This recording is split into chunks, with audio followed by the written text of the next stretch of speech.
Hello friends, NCERT series में class 7th का 16 chapter देखेंगे। चैप्टर का नाम है जल एक बहुमूल्य संसाधन।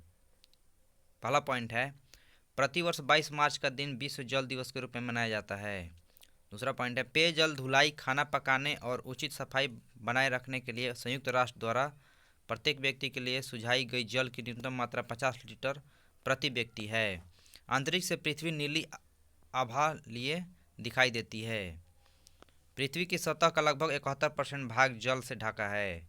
पृथ्वी पर उपस्थित लगभग समस्त जल समुद्रों और महासागरों, नदियों, तालों, ध्रुवीय बर्फ जल, भौम जल और वायुमंडल में पाया जाता है।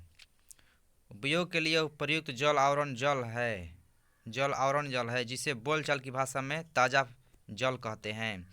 अलवण जल की मात्रा पृथ्वी पर उपलब्ध जल की कुल मात्रा का लगभग 0.006% है। 8 नंबर पॉइंट है, ठोस अवस्था में जल बर्फ और हिम के रूप में पृथ्वी के ध्रुवों पर बर्फ छत्रक, बर्फ से ढके पर्वतों और हिमनदों, ग्लेशियर में पाया जाता है। द्रव अवस्था में जल महासागरों, झीलों, नदियों के अतिरिक्त भूजल के नीचे भौम जल भी पाया जाता है। गैसीय अवस्था में जल और हमारे आसपास की वायु में जलवाष्प के रूप में उपस्थित रहता है। गैसीय अवस्था में जल हमारे आसपास की वायु में जलवाष्प के रूप में उपस्थित रहता है। मृदा के कणों के बीच के सारे रिक्त स्थान, अवकाश और चट्टानों के बीच के स्थान जल से भरे होते हैं। इस परत की ऊपरी सीमा भौम जल स्तर कहलाती है। 13 नंबर पॉइंट है, भौम जल स्तर के नीचे पाया जाने वाला जल भौम जल कहलाता है। भूमि में जल का रिसाव अंतः स्यंदन कहलाता है। कुछ स्थानों पर भौम जल स्तर के नीचे स्तर कठोर शैलों, चट्टानों की परतों के बीच भौम जल संचित हो जाता है। इस प्रकार संचित भौम जल के भंडारों को जल भर कहते हैं। वर्षा जल का उपयोग भौम जल स्तर की पुनः पूर्ति करने के लिए किया जा सकता है। इसे जल संग्रहण अथवा वर्षा जल संग्रहण कहते हैं।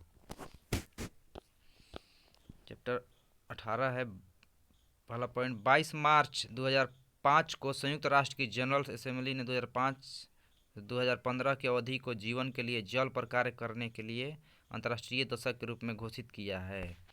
कार्बनिक अशुद्धियाँ मानव मल, जैविक अपशिष्ट पदार्थ, तेल, यूरिया, मूत्र, पियकनाशी, शाकनाशी, फल और सब्जी का कचरा आदि है। कार्बनिक अशुद्धियाँ नाइट्रेट, फास्फेट धातुएं हैं। पोषक तत्व फास्फोरस, नाइट्रोजन युक्त पदार्थ हैं। जीवाणु, हैजा और टाइफाइड आदि रोग उत्पन्न पदार्थ हैं। अन्य सूक्ष्मजीव पेचिश आदि रोग उत्पन्न करने वाले हैं। धन्यवाद दोस्तों। चैप्टर समाप्त हो गया। क्लास 7th का पूरा चैप्टर। अब क्लास 8 का वीडियो आएगा। अगर आप मेरे चैनल पर नए हैं तो लाइक सब्सक्राइब कर दीजिएगा। धन्यवाद।